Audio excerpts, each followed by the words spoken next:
तो कथा होगी ना, उधर बैठ जाओ।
गजाननं भूतगणाधिसेवितं कपितजम्बोः परिचारवक्षणम् उमासुतं शोभनाथकारकं नमामि विघ्नेश्वरपादपङ्कजं नमामि विघ्नेश्वरपादपङ्कजं विघ्नेश्वराय वरदाय सुरप्रियाय लम्बोदराय सदराय जगज्जताय नारायणाय सत्यगुरुसाय गौरीसुताय गणनाथ नमो नमस्ते भगतादिनाथनवराय हरेश्वराय सर्वेश्वराय सुरेशाय सुरेश्वराय विद्याधराय विद्याय वामनाय भक्तप्रसन्नवरदाय नमो नमस्ते नमस्ते ब्रह्मरूपाय विष्णुरूपाय ते नमः नमस्ते रुद्ररूपाय हरिरूपाय ते नमः विष्णुरूपाय नमस्ते ब्रह्मचारिणां भक्तप्रियाय देवाय नमस्तुभ्यं विनायकः वक्रतुण्ड महाकाय सूर्यकोटि समप्रभा निर्विघ्नं कुरु मे देवा सर्वकार्येषु सर्वदा निर्विघ्नं कुरु मे देवा सर्वकार्येषु सर्वदा सर्वमङ्गलमाङ्गल्ये शिवे सर्वार्थसाधिके शरण्ये त्र्यम्बके गौरी नारायणे नमोस्तुते लम्बोदरनमस्तुभ्यं सततं वदतं प्रियः निर्विघ्नं कुरु मे देवा सर्वकार्येषु सर्वदा निर्विघ्नं कुरु मे देवा सर्वकार्येषु सर्वदा शान्ताकारं भुजगशयनं पद्मनाभं शशिवर्णं शुभांगं लक्ष्मीकान्तं कमलनयनं योगीवृद्धानगुण्यं वन्दे विष्णोः भवभयहरणं सर्वलोकैकनाथं सशङ्खचक्रं चक्रीतकुण्डलं सपीतवस्त्रं चिन्तैरहितनं सहारवक्षस्थलकौस्तुभं श्रियं नमामि विष्णुं सरिताकृतवजं नमो ब्रह्मण्यदेवाय गोब्राह्मणहिताय च जगत्ताय कृष्णाय गोविन्दाय नमो नमः यस्यां देवी वादवो सरस्वता देवापका मस्तके पाले बालवदरगले कर्णं यस्तोरसी जानता सोऽयं भौतिको प्रणवरा सर्वाधिपः सर्वदा सर्वाय सर्वगतासिद्धसत्यनुभाव श्रीशङ्करो पादमां श्रीशङ्करो पादमां श्रीशङ्करो पादमां नमो ब्रह्मण्यदेवाय गोब्राह्मणहिताय च जगदत्ताय कृष्णाय गोविन्दाय नमो नमः गोविंदाय नमो नमः। बोलो गणपति गणेश महाराज की जय। बोलो लक्ष्मीनारायण भगवान की। आवाज आ रही है आप लोगों तक? पीछे वालों को आ रही है ना?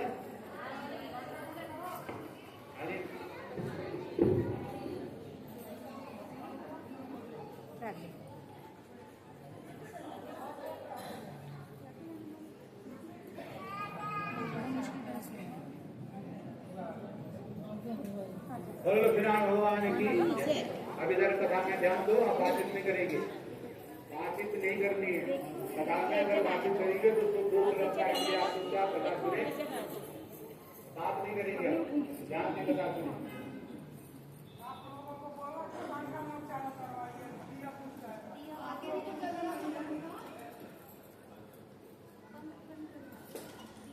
बोलो गणपति गणेश महाराज की। आज की जो है करवा चौथ का जो व्रत है, वैसे तो हर महीने में गणेश चतुर्थी आती है, हर महीने में गणेश चतुर्थी आती है, पर आज की जो गणेश चतुर्थी है उसका ज्यादा महत्व आज के लिखा हुआ है कि आज के जो कथा है उसमें स्त्रियां अपने अखंड सौभाग्य के लिए रखती, अपने घर परिवार के सुख शांति के लिए अखंड सौभाग्य की प्राप्ति के लिए, पृथ्वी की प्राप्ति के लिए घर में सुख और शांति, लेकिन जो गणेश जी हैं विघ्नों से हटता है, तो विघ्न बाधा को शांत करने के लिए। दूसरी बात मैं बता देता हूँ आपको कि गणेश जी क्या है, एक हमारे शास्त्रों में जो है विघ्न हटता है, जो भद्रा है, सात कर दो, सात राहु का जो है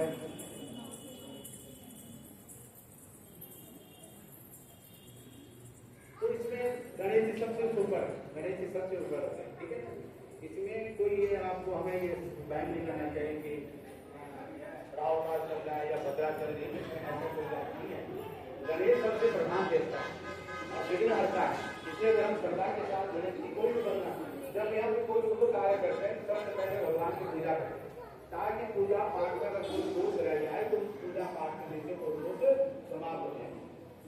इसलिए हमें उस देवता को आपकी मान करके उस देवता के चरणों में अपना ध्यान लगा करके दोष वगैरह का ध्यान नहीं देना चाहिए, ठीक है ना। कोई दोस्त तो ये चल रहा है वो चल रहा है, इसमें कोई ज्यादा आपको वहम नहीं करना चाहिए। परमात्मा का चिंतन करें, भगवान के दरबार में आप आए हैं, यहाँ पर कोई दोस्त सब बाहर, गेट से बाहर, ठीक है ना। परमात्मा के तीर्थ स्थान में जब आते हैं सारे दोस्त मिट जाते हैं। हाँ, हमारे मन में अगर शंका है, बहन है, शंका है, तो फिर तो भगवान का आशीर्वाद जो है फिर उसमें दुविधा होती है। इसलिए हमें भगवान के प्रति आस्था रखें, विश्वास रखें और बड़े ध्यान से जिस कामना के लिए आपने व्रत रखा जो है उस भगवान के चरणों में आस्था रखें, विश्वास रखें, तो उससे जो है सारे दोष दूर हो जाते हैं। जिस भक्तिभाव के लिए आपने किया, जिस कामने से किया, वो मनोकामना आपकी पूर्ण हो जाएगी। सौभाग्य स्त्रियां इस करम चतुर्थी का व्रत करके सायंकाल को विष्णु पूजन करें। सायंकाल को पूजा होती है। अखंड सौभाग्य धन पुत्र बड़े भाई यश मन मान सम्मान। करक इस मंत्र को पढ़कर, करक इस मंत्र को पढ़े, करक इस मंत्र को पढ़ करके तो दूध अथवा जल जो आप घड़ा लाए, पानी का जो बर्तन लाए हैं उसमें दूध या पानी भर के लाए, पंचरत्न भी लिखा हुआ उसमें डालें, पंचरत्न को खाए नहीं लाए उन्हें कोई, अगर चावल डाल सकते हैं उसमें या, ठीक है। और ये प्रार्थना करें करवा से, यानी भगवान से प्रार्थना करें, हे प्रभु मेरे इस दान से बहुत काल तक मेरे पति जीवित रहे, मुझे अखंड सौभाग्य बना रहे, सदा मैं स्वर्णिम रहूं, ऐसा अपने मन में ध्यान करें। और आपने जो आप जो है आज जो है अपने सासू माँ को या अपने बड़ों को आप कुछ देते हैं तो एक रिस्पेक्ट है। हमारे शास्त्र में कहा है कि आय विचार यशो बलम, अगर आप किसी के चरण स्पर्श करते हैं तो आय की वृद्धि भी होती है, यश की वृद्धि होती है, बल की वृद्धि होती है, अखंड सौभाग्य।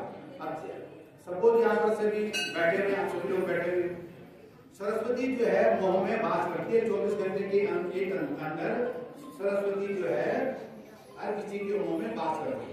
अगर आप सबके पैर छुए, हो सकता है उसमें कोई ऐसा माता जी है चाहे कोई भी हो, उनके मुंह में सरस्वती का वास है और उन्होंने आपका सौभाग्य को देखो तो आपका सौभाग्य हमेशा बना रहेगा। इसलिए लिखा हुआ है कि आज के दिन पे, वैसे भी लिखा हुआ है अपने से बड़ों का सम्मान करना चाहिए, पर आज के दिन पे आप जो है चरण स्पर्श करें तो उनसे जो है आशीर्वाद प्राप्त है। इस प्रकार सौभाग्य की इच्छा करने वाले, अखंड सौभाग्य की इच्छा करने वाले जो स्त्रियां इसे श्रद्धा से करेंगे वह अखंड सौभाग्य, उनके घर में संतान की प्राप्ति या संतान की दीर्घायु, लक्ष्मी की प्राप्ति और भी एक प्रकार की मनोकामना पूर्ण हो सकती है यदि वह श्रद्धा के साथ व्रत करें। तथा एक बार जब कौरव और पांडवों का जब युद्ध होने जा रहा था और कौरव जो है उनकी सेना बहुत विशाल थी, उनमें बड़े बड़े योद्धा भी थे, तो भगवान कृष्ण ने भी कहा और भाइयों ने भी कहा कि आप जो है कुछ शस्त्र प्राप्त करने के लिए, यानी दिव्य शस्त्र प्राप्त करने के लिए आप जो है भगवान के आराधना करो, भगवान शंकर की आराधना करो। तब जो है अर्जुन चले गया नीलगिरी पर्वत पे तपस्या करने के लिए, शस्त्र की प्राप्ति के लिए भगवान की आराधना करने के लिए। तो माता कहने लगे जिस समय अर्जुन नीलगिरी पर तप के लिए चले गए उसके पीछे द्रौपदी पत्नी जी द्रौपदी वो प्रशांत, तीनों के मतलब प्रशांत चिंता करने लगी। अर्जुन अकेला गया और भाई उसके साथ थे और भाई उधर, चार भाई घर में, अर्जुन अकेला चले गया। तो द्रौपदी इस तरह से बहुत दुखी हुई, परेशान हुई और उनकी तपस्या में कोई विघ्न न डाले। उनकी शत्रु, उनके कौरव जो उनके शत्रु थे, दुर्योधन उनका शत्रु था, वो कुछ भी नुकसान कर सकता था उनका। इस प्रकार चिंतायुक्त होकर के द्रौपदी ने क्या किया, भगवान कृष्ण का चिंतन किया, भगवान कृष्ण का ध्यान किया। तो कृष्ण भगवान वहां पर प्रकट हुए थे। तो द्रौपदी ने भगवान कृष्ण से प्रश्न किया कि कोई उपाय पूछने लगी कि हमारा विघ्न बाधा, हमारे ऊपर जो विघ्न बाधा है वो किस प्रकार से दूर हो जाए, उसका आप कोई उपाय बताओ। द्रौपदी ने कहा हे सर्व जगत के नाथ, आप मुझे कोई ऐसा व्रत बताने की कृपा करें जिसके करने से सभी विघ्न नाश हो जाए, जो भी हमारे ऊपर विघ्न बाधा है वो नाश हो जाए। श्री कृष्ण जी ने कहा हे महाभागे, यानी जो प्रश्न द्रौपदी ने भगवान कृष्ण से पूछा था, भगवान कृष्ण कह रहे हैं यही प्रश्न जो है पार्वती जी ने भगवान शंकर जी से प्रश्न किया था। जो आपने पूछा वही जो है पार्वती जी ने भगवान शंकर जी से पूछा था। तब शंकर जी ने पार्वती जी से कहा कि बनाए वही करक चतुर्थी का नाम का व्रत है, इस करक चतुर्थी का जो है व्रत करेंगे तो उससे आपके सारे विघ्न बाधा दूर होंगे। भगवान कृष्ण कह रहे हैं किसे, द्रौपदी जी। पार्वती जी ने पूछा भगवान जी और करक चतुर्थी का व्रत किस प्रकार है, कैसे करने थे। अब आप लोग तो कई सालों से कर रहे हैं, कई सालों से कर रहे हैं, इसलिए आपको पता है। तो जो अनजान व्यक्ति जो नया है उसको नहीं पता तो वो पूछेगा विधि विधान, तो कहते कैसे करना चाहिए, इसका विधान क्या है, इसके करने से किस फल की प्राप्त होती है और पहले ये व्रत किसने किया, इसका उदाहरण का मतलब जिसको जैसे बोलते हैं एग्जाम्पल। तो शंकर जी भगवान बोले पार्वती अनेक प्रकार, आप कथा सुना रहे हैं, कथा सुना रहे हैं कि एक इंद्रप्रस्थ नाम का कोई नगर था, वो जो नगर था बहुत ही सुंदर और वहां पर बहुत यानी श्रद्धालु भक्त जो वहां के लोग थे वो सभी परमात्मा को मानने वाले थे। सदैव वहां वेद ध्वनि होती थी, यानी भगवान के नाम का ही उच्चारण होता था, बहुत ही सुंदर मनोहर। वहां पर एक जो है उस नगर में एक वेद शर्मा नाम के ज्ञानी ब्राह्मण थे, विद्वान ब्राह्मण थे, जिसकी पत्नी का नाम लीलावती भी था। अब ये नहीं कि लीलावती की कथा जो है सत्यनारायण कथा में आता है तो आप कहेंगे पंडित जी कहीं सत्यनारायण कथा भी नहीं सुना रहे, ठीक है ना, लीलावती नाम है। उसकी पत्नी का नाम होगा, इसकी पत्नी का नाम होगा। वहां पर उनके 7 पुत्र थे, सभी लक्षणों से, सभी गुणवान थे, और ही उनकी एक कन्या थी वीरवती, आई थे, और उनकी एक बहन भी थी। उसकी आंखें नील कमल के समान और सुंदर चंद्रमा के समान हो, उसका मुख था। वेद शर्मा ने वेद शास्त्र के एक ज्ञाता विद्वान ब्राह्मण को उसका विवाह सत्कार, उसका पाणी ग्रहण सत्कार करा दिया। उसके पश्चात वीरवती ने अपने भाइयों की स्त्रियों और भौजान के साथ आज के दिन पे गौरी का व्रत किया। ये नहीं कि आज गणेश चतुर्थी है या एकादशी का व्रत है तो एकादशी के दिन भगवान की पूजा करें, ऐसा नहीं है। गणेश जिस दिन की पूजा होती है उस दिन सबसे पहले गणेश जी की आराधना करनी चाहिए। सबसे पहले तो आपके घर में जो देवी देवता है जिनकी आप पूजा करते हैं, जो इष्ट देवता हैं, आपके कुल देवता हैं, जिनको आप पीछे से परंपरा से पूजा करते आ रहे, पहले उनकी पूजा करनी चाहिए, पहले उनकी पूजा करनी चाहिए। आज के दिन पे गणेश जी की पूजा करें, गणेश जी के साथ पार्वती माँ पार्वती की पूजा करें, कुमार कार्तिक जी की पूजा करें, भगवान शंकर जी की पूजा करें। जो गणेश जी अकेले नहीं है, उनके साथ पूरा परिवार है, तो उनकी क्या करें, विधि पूर्वक पूजा करें। षोडशोपचार लिखा हुआ है, नहीं तो पंचोपचार से पूजा लिखा हुआ है। उनके पैर धोइए, उनको स्नान कराइए, वस्त्र पहनाइए, चंदन उनको लाल टीका लगाए, लाल अक्षत लगाए, पुष्पमाला चढ़ाएं, धूप दीप नैवेद्य अर्पण करें, प्रार्थना करें कि जो मैं व्रत करने जा रहा हूँ उस व्रत में किसी प्रकार के विघ्न बाधा न पड़े और इसलिए व्रत आपकी कृपा से पूर्ण हो, मेरी मनोकामना पूर्ण हो, ऐसा अपने मन में चिंतन करें, प्रार्थना करें। तो जब उन्होंने व्रत रखा था अपने भाइयों के साथ किसी नदी के तालाब के किनारे, क्योंकि हमारे शास्त्र में लिखा हुआ है तीर्थ स्थान में व्रत तथा सोने का अनंत फल मिलता है, ऐसा हमारे शास्त्रों में लिखा हुआ है। खास करके जो शिवालय हो, शिवालय में तो इतना पुण्य मिलता है उसकी कोई गिनती नहीं कर सकते आप। यहाँ पर शिवालय भी है और तीर्थ स्थान जो है भगवान का मंदिर भी है, दक्षिणायन का मंदिर है। तो यहाँ पर श्रद्धा के साथ जो भी आप व्रत करेंगे व्रत में, आइए लिखा हुआ है कथा सुनने वालों के मन में कोई गम नहीं होना चाहिए, कोई अहंकार नहीं आना चाहिए, श्रद्धा के साथ सुने, भगवान के प्रति आस्था रखें, तब जाकर उसके आशीर्वाद प्राप्त होता है। तो सभी ने मिलकर के व्रत किया। शाम का जब समय होने लगा उन्होंने एक बड़ वृक्ष का चित्र बना करके शंकर जी, गणेश जी, स्वामी कार्तिक जी और पार्वती जी का उन्होंने व्रत किया, उन्होंने मतलब पूजा। ओम नमः शिवाय, क्या बोले, ओम नमः शिवाय, इस मंत्र का उच्चारण बोलिए, ओम नमः शिवाय, इस मंत्र का उच्चारण किया। गंध पुष्प अक्षर से जो है गौरी की पूजा की, माँ पार्वती की पूजा की। शिव जी गणेश का खड़ानन किसको बोलते हैं, कार्तिक जी, खड़ानन मतलब के 6 मुख है। अलग अलग पूजा की, अलग अलग पकवान बनाए, जैसे आज आप देश काल के अनुसार से आपको मछली वगैरह जो भी आया, मीठी वगैरह जो भी है, अक्षर बोलते चावल, अनेक प्रकार से जो है उनकी पूजा की और अनेक प्रकार के अलग अलग पकवान बनाए। अब जब चंद्रोदय देने का समय आया तो उस समय जो उनकी जो बहन थी वीरवती, उसकी तबियत खराब होने लगी। कई लोग हैं भूख बर्दाश्त नहीं कर सकते हैं या शरीर अस्वस्थ है, दवाई लेते हैं, अलग अलग अपना शरीर है, तो वहां पर गया तो उससे लड़की की तबियत ज्यादा खराब होने लगी। जब ज्यादा खराब होने लगी तो भाई लोग भी परेशान हुए, दुखी होने लगे, वो मूर्छित हो गई। उनकी जो बहन थी वो बगैर खाए थे वो मूर्छित हो गई। फिर वीरवती जब उन्होंने क्या किया, उसके मुंह में पानी वगैरह छिड़का मारा और उसको जब होश आई तो उन्होंने कहा कि इसकी तबियत ज्यादा खराब हो रही है और चंद्रमा उदय होने में अभी समय लगेगा, अभी समय है। इसलिए उन्होंने क्या किया, भाइयों ने एक मसाल जो दरबी होती है उस पर एक मसाल बनाई और मसाल बना करके पेड़ के पीछे जो है खड़े हो गए। अपने बहन को कहा कि ये जो है चंद्रमा उदय हो गया है, अब इसको अर्घ दो। और उसकी तबियत खराब हो रही थी तो भाई ने जानबूझ के ऐसा नहीं किया, उसकी अपनी बहन को देखकर परेशान हो गए थे। अब बहन ने क्या किया, अर्घ देने के लिए तैयार हो गई। तो अपने भाइयों को कहा कि आप जो है आप ये अर्घ दे दें। तो भाइयों को तो पता था कि ये जो है नकली जो है चंद्रमा इन्होंने मसाल बना की है, तो उन्होंने कहा आप दे दो, ये हमारा चंद्रमा अभी उदय नहीं हुआ। और उसने जो है क्या किया, उस जलती हुई मसाल को चंद्रमा समझ करके उसको अर्घ दे दिया।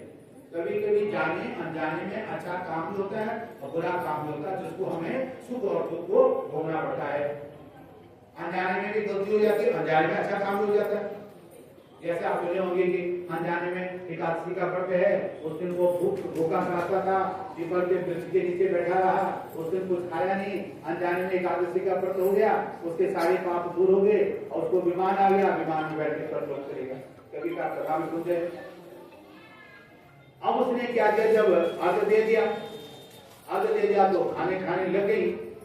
तो खाने जब लग गई तो पहला ग्रास उसने मुंह में डाला तो उसके मुंह में बाल आ गया। जो बाल होता है तो बाल आ गए, तो बाल आना अच्छा नहीं होता। खाना जब खा रहे बाल आ गए तो अच्छा नहीं मानते। दूसरा ग्रास जब खाने लगे तो उसमें पत्थर आ गए, पत्थर भी बीच में आ जाए खाने में तो अच्छा नहीं लगता है। तीसरा ग्रास जब खाने लगे तो उसके ससुराल से जो है खबर आ गई, उसके ससुराल से खबर आ गई कि आपके पति की तबीयत ज्यादा खराब है, आपकी पति की तबीयत जो है ज्यादा खराब है, आप जो है उसको बुला रहे। वो जब जाने लगी तो उसकी जो माँ ने कहा, जो पंडित जी की प्रतिकारी थी कि आप जब घर जाएंगे, अपने ससुराल की तरफ जाएंगे तो रास्ते में जो भी आपको स्त्री मिलेंगे, कोई भी मिलेगा, उनके चरण स्पर्श करना, चरण स्पर्श करके उनको कुछ दक्षिणा के तौर पे कुछ उनको टिक्का वगैरह कुछ कर दे देना। जैसे कोई जैसे जो रास्ते में सबके पैर दिए, पर किसी ने उसको ये नहीं कहा अखंड सौभाग्यवती भव, सौभाग्यवती का आशीर्वाद नहीं दिया। किसी ने कहा धर्मवती भव, किसी ने कुछ कहा, पर अखंड सौभाग्यवती का आशीर्वाद दिया ही नहीं। जब वो घर गई अपने ससुराल में तो उसके ससुराल के जो दरवाजे थे, उस दरवाजे पे उसकी ननद खड़ी थी। ननद के उसने पैर दिए तो ननद ने कहा आप क्या है सौभाग्यवती हो, उसको अखंड सौभाग्यवती का आशीर्वाद दे दिया। उसने सिक्का उनके हाथ में पकड़ा दिया, वो आशीर्वाद उसने पल्लू का मतलब क्या है, कोई अगर आपको आशीर्वाद देता है तो उसका सम्मान करना चाहिए, सम्मान से उस आशीर्वाद को स्वीकार करो, उस आशीर्वाद को स्वीकार करो। ये नहीं कि हम उससे बहुत बड़े हैं कि ये छोटा है, उम्र में तो बड़ा है, उम्र में बड़ा है, इसलिए उनका चरण स्पर्श किया तो आशीर्वाद देंगे, वो कुछ तो कुछ बोलेंगे, सौभाग्यवती हो, पुत्रवती हो, कुछ बोलेंगे। तो उन्होंने जब अंदर गई तो देखा उसकी सास ने कहा उसको बड़े क्रोध में कहा जाओ ऊपर जाओ, आपके पति ऊपर पड़े, ऊपर लेटा हुआ है। वो ऊपर नहीं देखा तो उसको मृत्यु प्राप्त हो गया, उसको बड़ा कष्ट हुआ उसको। जब वहां पर जो है वो दुखी हुई, बहुत ज्यादा परेशान हो गई, तो जब उसको पता चला कि हमारा जो व्रत खंडित हो गया, चौथ माता ने कहा कि आपका व्रत जो है खंडित हो गया, इसीलिए आपको जो है या आपके पति की मृत्यु हुई। यदि आपको चौथ माता ही आपको आशीर्वाद दे सकती है। तो जैसे आपके जो है अंग्रेजी में जो है जनवरी, फरवरी, मार्च, अप्रैल, मई, जून, जुलाई ऐसे जो है 12 महीने होते, वैसे संक्रांति के हिसाब से जिसको सौर मास, हमारे शास्त्र में 2 महीने, एक चंद्रमा के हिसाब से चलता है, एक यानी सूर्य के हिसाब से चलता है। सूर्य के हिसाब से होती है प्रतिष्ठे और चंद्रमा के हिसाब से तिथि। तो हर महीने में हर तिथि मैंने गणेश चतुर्थी आती है, साल भर में 12 चतुर्थी आती है, गणेश चतुर्थी आती है हर महीने में। तो कार्तिक के बाद, कार्तिक का महीने के बाद कौन सा महीना आता है, याद है किसी को? कार्तिक के बाद कौन सा महीना आता है हिंदी में? मार्गशीर्ष महीना आता है। कौन सा महीना आता है? मार्गशीर्ष। अंग्रेजी सीखो, अच्छी बात है, हिंदी का थोड़ा नॉलेज होना चाहिए, ठीक है ना, हिंदी के महीने भी याद होने चाहिए। तो मार्गशीर्ष महीना आता है। तो चौथ माता ने कहा कि जो मार्गशीर्ष महीने की जो चौथ मतलब गणेश चतुर्थी है, चौथ माता का मतलब गणेश जो चतुर्थी आएगी वही आपको आशीर्वाद दे सकती है। तो जब उसने फिर अगला जो रोहिणी महीने की चतुर्थी का व्रत किया तो उसने कहा कि आपको जो पौष महीने की आयु वो देगी। ऐसे करते करते करते करते करते यानी आखिर में फिर जैसे आज वाली चतुर्थी आई, आज वाली जो करवा चौथ का जो व्रत है, आज वाली चतुर्थी वो 1 साल के बाद ही आई। आज का जो व्रत आएगा वो 1 साल के बाद ही आएगा, कार्तिक महीने में चतुर्थी भी आएगी। तो वो हर महीने में वो चतुर्थी का व्रत करती रही। वो जो वीरवती थी हर महीने में वो व्रत करती रही। जब आखिरी चतुर्थी जब कार्तिक जो है आज वाली आई तो उसने जो है उनके चरण पकड़ लिए, उस माँ के चरण पकड़ लिए, प्रार्थना की कि प्रभु आप मेरे अखंड सौभाग्य को वापस दिलाइए, मेरे अखंड सौभाग्य की आप रक्षा कीजिए। तो माँ कहती है, चौथ माता कहती है कि तूने व्रत का तेरा व्रत खंडित किया, तूने जानबूझ करके अपने पति को खंडित किया, इसलिए तेरे पति की मृत्यु हुई। तो वहां पर वो उनकी प्रार्थना करती है, उनकी पूजा यानी प्रार्थना करती है। तो भगवान कृष्ण कहते हैं कि हे द्रौपदी, इंद्राणी के वचन, वहां पर जो है ये भी कथा में आता है कि वहां पर जो है तालाब था, उस तालाब के पास देवताओं की स्त्रियां वहां पर वो भी व्रत करती थी, क्योंकि हमारे शास्त्र में लिखा हुआ है मृत्यु लोक जो है इतना सुंदर है, इतना अच्छा है कि देवता भी इस मृत्यु लोक में आने के लिए तरसते हैं, ऐसा हमारा शास्त्र में लिखा हुआ है। क्योंकि ये जो शरीर है इसमें चारों कर्म आप कर सकते हैं, चारों धर्म कर सकते हैं, धर्म अर्थ काम और मोक्ष, ठीक है ना। इस शरीर से धर्म अर्थ काम और मोक्ष चारों जो है आपको चीज की प्राप्ति कर सकते हैं, यदि हम इसका सदुपयोग करें, दुरुपयोग न करें, सदुपयोग करें। तो इंद्राणी भी वहां पर यानी पूजा करने के लिए आई हुई, स्वर्गलोक से वहां पर व्रत करेगी। तो यहाँ पर लिखा हुआ है कि चौथ माता ने उसको जब प्रसन्न हो गई, कार्तिक जो चौथ माता आज वाली प्रसन्न हो गई, गणेश जी की पूजा की, उसने गणेश जी प्रसन्न हो गए, तो उन्होंने लिखा हुआ अपने अंजल से अपना जो काजल होता है वो निकाल करके उसको स्पर्श किया, तो उसका पति जीवित हो गया।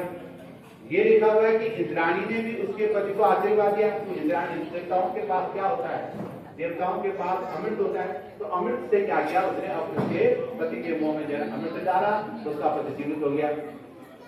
तो श्री कृष्ण भगवान कहते हैं कि जब इंद्राणी के वचन सुनकर वीरवती ने विधि विधान पूर्वक व्रत किया, इंद्राणी ने प्रसन्न होकर जल से गारा अभिषेक करके उसको पति को जीवित कर दिया, यह देवता के समान हो गया। इसके पश्चात वीरवती अपने पति के साथ आनंद के पूर्वक रहने लगी। वीरवती के व्रत के प्रभाव से उसका पति धन धान्य पुत्र आयु को प्राप्त हुआ, इसलिए तुम भी इस व्रत को, भगवान कृष्ण कह रहे हैं हे द्रौपदी, आप भी जो है इस सर्वस्या से जो आज का व्रत है इस व्रत को करो, ताकि तुमको तुम्हारा राज्य प्राप्त हो जाए और तुमको जो है संस्कृति की प्राप्त हो जाए, वंश की वृद्धि हो तुम्हारी। क्योंकि द्रौपदी के जो 5 लड़के थे, आपने सुना होगा क्या है, वो जो है कौरवों ने मार दी थी, ठीक है, उनका वंश खत्म हो गया। और जो सुभद्रा के यानी जो उनका था जो परीक्षित था, वो भी जो है उसको किसने अश्वत्थामा ने मारने लग गया था, भगवान कृष्ण ने इसको बचाया। तो जो है वो क्या कह रहे हैं कि आपको फिर पुत्र आय दीर्घ की प्राप्त होगी। एक छोटी सी और कथा भी है, मैंने पढ़ी है, आपको हो सकता है आपने भी पढ़ी हो, नहीं हो। एक करवा नाम की स्त्री थी, करवा नाम की स्त्री थी, दोनों पति पत्नी। तो एक दिन क्या हुआ, करवा जो है बहुत पतिव्रता थी, बहुत भगवान को मानने वाली और अपने नियम पे करने वाली थी। तो एक दिन क्या हुआ, दोनों स्नान करने के लिए, व्रत के दिन स्नान करने के लिए कहां चले गए, नदी के किनारे। जब नदी के किनारे पे गए तो वहां पर जो है नदी में कौन रहता था, मगरमच्छ। तो मगरमच्छ जब रहता था तो मगरमच्छ ने क्या किया, उसके पति को पैर को पकड़ लिया। जब पैर को पकड़ लिया तो वो आवाज देने लगा करवा, तो ये नहीं जानता करवा करवा, ये आज वाली करवा, वो अपनी पत्नी का नाम ले रहा था, करवा करवा आजा मुझे बचा। तो करवा जब सुनी और अपने आवाज सुनी, पति की आवाज आ रही, तो उसके पास गया, देखा तो समुद्र जा रहे, मगरमच्छ ने उसको पकड़ रखा है, बहुत जोर से पकड़ रखा है और पानी के नीचे ले जा रहा है। मगरमच्छ देखा वो बहुत भारी होता है, बहुत ज्यादा हिंसक प्रवृत्ति का होता है, बड़े बड़े जानवरों को पकड़ लेता है। तो करवा ने क्या किया, जल्दी से उस मगरमच्छ को सूप से लपेट दिया। तो उसके अंदर पतिव्रता धर्म का बहुत ही सत्य थी, बहुत ताकत। तो उसने उसको लपेट दिया और लपेट करके देखा उसने पति को मगरमच्छ के मुंह से बाहर नहीं आ रहा है, चले गए वो अपने डोक पर से, अपने तब पर से इसके पास, यमराज के पास, कहा कि इस मगरमच्छ को मारो। तो यमराज कहते हैं मैं तो मार नहीं सकता हूँ, मैं इसको, इसकी अभी उम्र बाकी है तो कैसे मार सकता हूँ, क्योंकि वो भी नियम से बदले हुए हैं। कहा तो जब ये उसने मना कर दिया यमराज ने, तो करवा कहती मैंने तो तेरे को श्राप दे दूं। यमराज कहा मैं तेरे को श्राप देती हूँ, मैं दे दूंगा तुझे उसको नहीं, मेरे पति को नहीं छुड़ाया। यमराज डर गया उसको देख करके, पतिव्रता स्त्री को देख करके यमराज भी डर गया। यमराज ने क्या किया, फिर जो है उस मगरमच्छ को मारा, उसके पति को छुड़ा दिया। तो आप भी जो है भगवान से प्रार्थना करो, जैसे चौथ माता ने ब्राह्मण की जो बेटी थी वीरवती, उसका अखंड सौभाग्य बचाया, उसके पति को जीवित किया, अखंड सौभाग्य दिया, उसके धन संपत्ति पुत्र की प्राप्त हुई। इंद्राणी ने जैसे उसका सौभाग्य लौटाया और जो है करवा ने जो है अपने पति को जीवित किया, उसको अखंड सौभाग्य प्राप्त हुआ। उसी प्रकार से हमारा भी अखंड सौभाग्य हमेशा बना रहे। अब गणेश जी से प्रार्थना करो, गणेश गौरी जी से, माँ पार्वती जी से, भगवान शंकर जी से, अपने इष्ट देवताओं से कि आज के दिन पे हमने सुबह से लेकर शाम तक चंद्रमा को अर्घ देने तक जो भी हम आपकी पूजा अर्चना करेंगे, अगर मन वाणी कर्म से कोई गलती हो, हमारे मन में कोई तनाव आ गया हो, कोई क्रोध, कोई टेंशन, कोई परेशानी, ठीक है, व्रत में व्यवधान होना चाहिए। व्रत बिल्कुल सात्विक ढंग से होना चाहिए। व्रत में बिल्कुल अपने लिखा हुआ शास्त्र में अपने इंद्रियां, हमारे इंद्र मतलब हमारे मन को हमारा बस में होना चाहिए। बस में उपवास, उपवास का मतलब उस दिन परमात्मा के नजदीक हमें वास करना चाहिए, परमात्मा के नजदीक हमें रहना चाहिए, भगवान का जिस देवता का व्रत करें उसी का चिंतन ध्यान करें, संसार की चीजों से दूर रह करके परमात्मा का चिंतन करें तो उसका आशीर्वाद ज्यादा फलदायी हो जाए। तो उसी प्रकार से आप प्रार्थना करें भगवान गणेश जी से, गौरी जी से, भगवान शंकर जी से, सभी देवी देवताओं से। आज के दिन पे हमने मन वाणी कर्म से प्रभु आपकी जैसे पूजा अर्चना की, कथा सुनी, कथा में पूजा अर्चना में जब जो उसके बाद हम जो पूजा अर्चना करेंगे उसमें कोई गलती होगी तो अपना बच्चा समझ करके, अपनी बेटी समझ करके हमारी पूजा को स्वीकार करना, हमारी गलती को क्षमा करना, हमें अखंड सौभाग्य देना। जो जो आप गणेश जी से मांगेंगे या देवताओं से मांगेंगे वो चीज हमारी मनोकामना पूर्ण करना। ऐसे ही हम हर साल जो है व्रत करते रहे, हमें अखंड सौभाग्य देना। हमारा जो है दाम्पत्य जीवन दीर्घ काल तक लग जाने, यानी काफी देर तक हमारे शाश्वत बने रहे, हमारी काफी कृपा बनाए। जैसे भगवान से प्रार्थना करो, गजाननं भूतगणाधिसेवितं कपित्थजम्बो परिचारभक्षणं उमासुतं शोकविनाशकारिकं नमामि विघ्नेश्वरपादपद्मजं वक्रतुण्ड महाकाय सूर्यकोटि समप्रभा निर्विघ्नं कुरु मे देव सर्वकार्येषु सर्वदा। माता च पार्वती देवी पिता देवो महेश्वर बांधवा सेवकता च तदेव भुवनं मृत्युंजय महारुद्र त्राहि मां शरणागतं जन्म मृत्युदारोग्ये पीड़ितं कर्मजने आवाहनं न जानामि तवार्चनं पूजां चैव न जानामि क्षम्यतां परमेश्वर। मंत्रहीनं क्रियाहीनं भक्तिहीनं सुरेश्वर यदकृतं मया देव परिपूर्णं तदस्तु मे। पापोऽहं पापकर्माहं पापात्मा पापसमूहः त्राहि मां पार्वतीनाथ त्राहि मां पुण्यकाच सर्वपापहरो भव।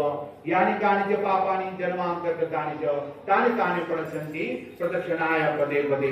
बोलो गणपति गणेश महाराज की जय, बोलो लक्ष्मण भगवान की जय, बोलो कृष्ण बलदेव की जय, बोलो शंकर भगवान की जय, बोलो गणपति गणेश महाराज की जय।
This is how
बहुत सारे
कंसर्न है तो बता दीजिए।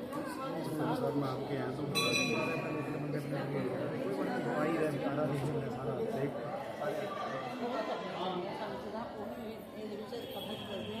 ये सब करना ही नहीं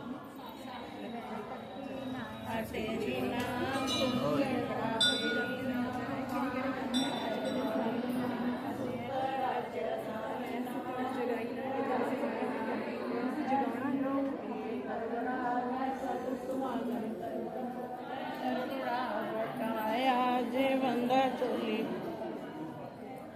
ना अटेरी ना कपड़ा फेरी ना पानी ना सुतरा जगाई ना रुखड़ा मनाई ना वीरो कुड़िए करवराल सर्व सुहागन करवा करवरा बटाया जे बंदा चोली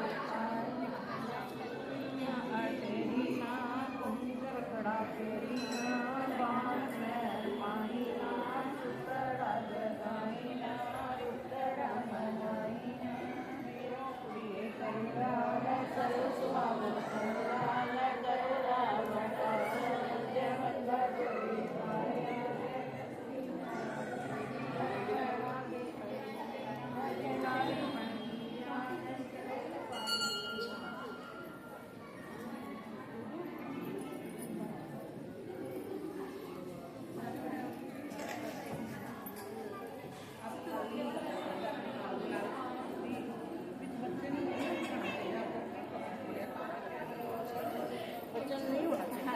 बोलिए जी। कत्ती ना टेरी ना तुम झगड़ा फेरी ना ਵਿੱਚ ਗੈਪ ਆ ਰਿਹਾ ਇੱਕ ਕਿਹਦੀ ਖਾਲੀ ਹੈ ਦੇਖੋ ਹੈ ਨਹੀਂ ਨਾ ਨਾਲ ਦੀ ਨਾਲ ਪਕੜੋ ਹੱਥ ਖਾਲੀ ਨਾ ਰੱਖੋ कत्ती ना टेरी ना तुम झगड़ा फेरी ना वाण पैर पाई ना सुतड़ा जगाई ना रुठड़ा मनाई ना वीरो कुड़िए करवड़ा ले सर्व सुहागन करवड़ा ले करवड़ा वटाया जय बंदा चोली पाया टेरी ना तुम झगड़ा फेरी ना वाण पैर पाई ना सुतड़ा जगाई ना रुठड़ा मनाई ना वीरो कुड़िए करवड़ा ले सर्व सुहागन ले करवड़ा वटाया जय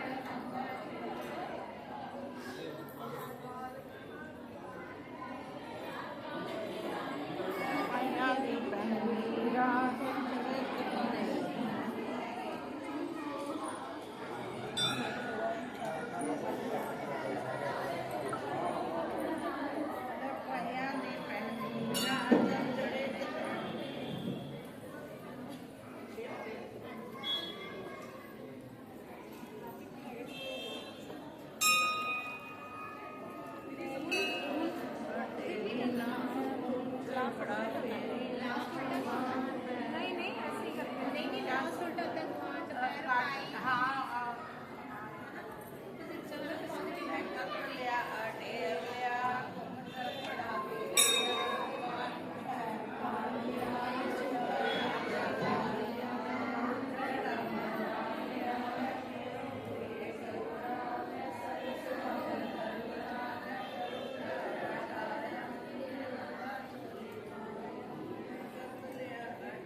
पैसे ले ले बेटे।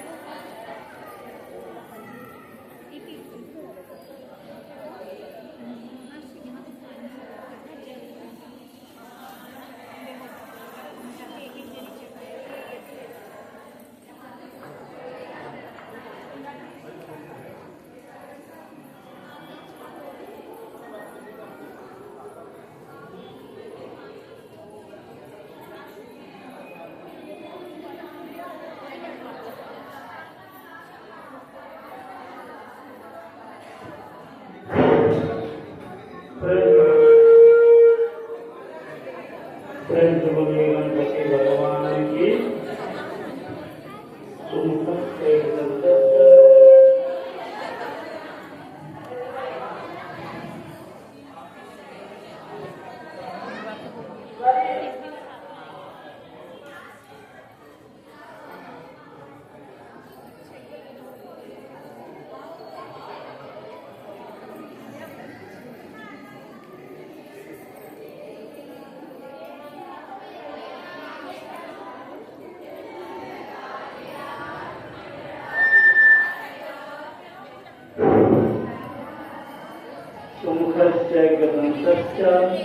कपिलो गजकर्णकः लंबोदरश्च विकटो विघ्ननाशो विनायकः भूतकेतुर्गणान्तस्थो भालचन्द्रो गजाननः द्वादशैतानि नामानि यः पठेत् पुण्ययादपि विद्यारम्भे विवाहे च प्रवेशे निर्गमे तथा संग्रामे संगते चैव विघ्नस्तस्य न जायते। कृष्ण बोलिए गणपति भगवान की, लक्ष्मी नारायण भगवान की, उमापति महेश की, बाके बिहारी लाल की।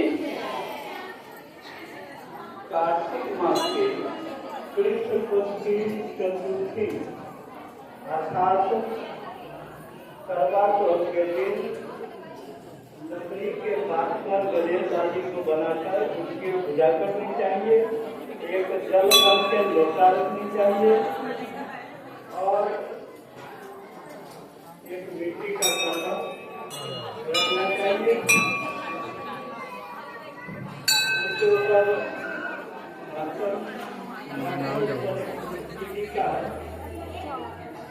रखना चाहिए। मोदी को बांधकर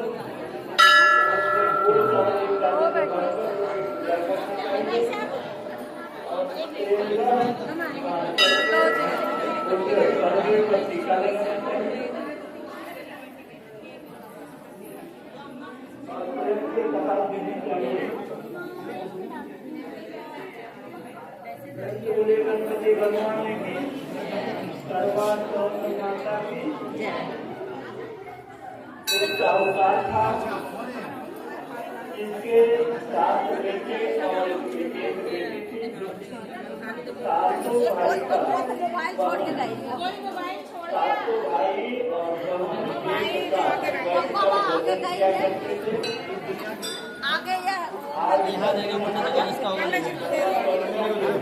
इसका होगा ले जाएंगे। आपकी फोटो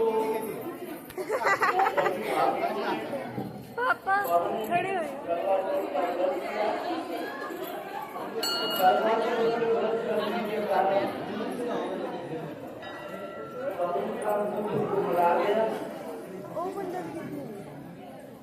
चेहरा चिंता देखने लगा। भूख प्यास से पवन बहुत बेचैन हो गई।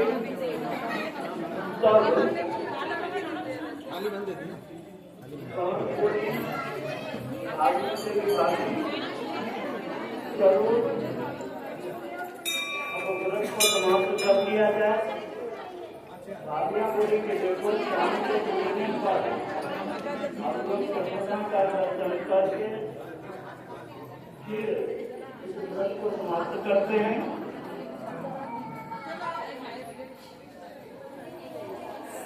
शाम तक सभी होगा नहीं है।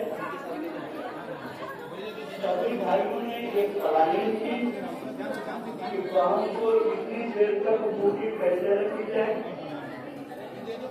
बहन को चेहरा एकदम उभरा सा गया है।